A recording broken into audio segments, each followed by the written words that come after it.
దువ్వాడ శ్రీనివాస్ కి వైఎస్ఆర్సీపీ పార్టీ జలక్కిచ్చిందా? ఆ దిశగా పార్టీ అధిష్టానం ఆలోచిస్తుందా?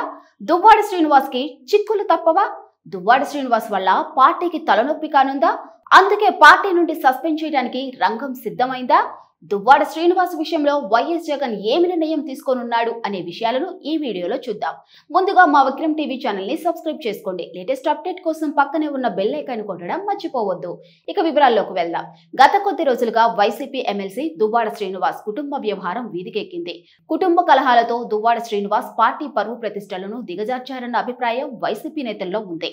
దువ్వాడ ఎఫెక్ట్ ఉత్తరాంధ్ర మొత్తం మీద పడుతుందని ఆ ప్రాంత ఫ్యాన్ పార్టీ నేతలు ఆందోళన చెందారు. దీంతో వైసీపీ అధినాయకత్వం ఆయనపై పార్టీ పరంగా చర్యలు తీసుకుంది. టెక్కలి నియోజకవర్గ ఇన్ఛార్జ్ బాధ్యతల నుంచి తప్పించింది. ఆయన స్థానంలో పేరాడ తిలక్ను నియమించింది. ఇక దువ్వాడ శ్రీనివాస్ ఆమె భార్య దువ్వాడ వాణితో దూరంగా ఉంటున్నారు.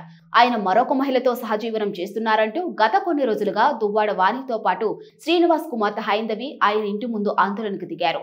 తమకు ఇంట్లో అనుమతించాలని కోరుతున్నారు. ఇద్దరు ఒకరిపై ఒకరు కేసులు పెట్టుకున్నారు. ఇది పార్టీకి తలనొప్పిగా మారింది.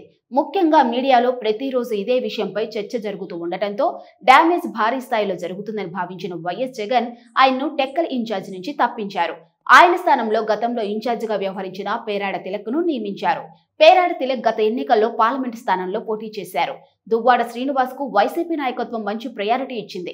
ఇక ఎమ్మెల్సీగా ఎంపిక చేసింది. తిరిగి టెక్కలి ఎమ్మెల్యే టికెట్ ఇచ్చింది. అయితే 2009 నుంచి జరుగుతున్న ఎన్నికల్లో వరుసగా పోటీ చేస్తున్నా ఓటమి పాలవుతూనే వస్తున్నారు. అది ఆయన ట్రాక్ రికార్డు. మొత్తం మీద దువ్వాడకు వైఎస్ జగన్ టెక్కలి ఇన్ఛార్జిగా తొలగించి గట్టి షాక్ ఇచ్చినట్లయింది.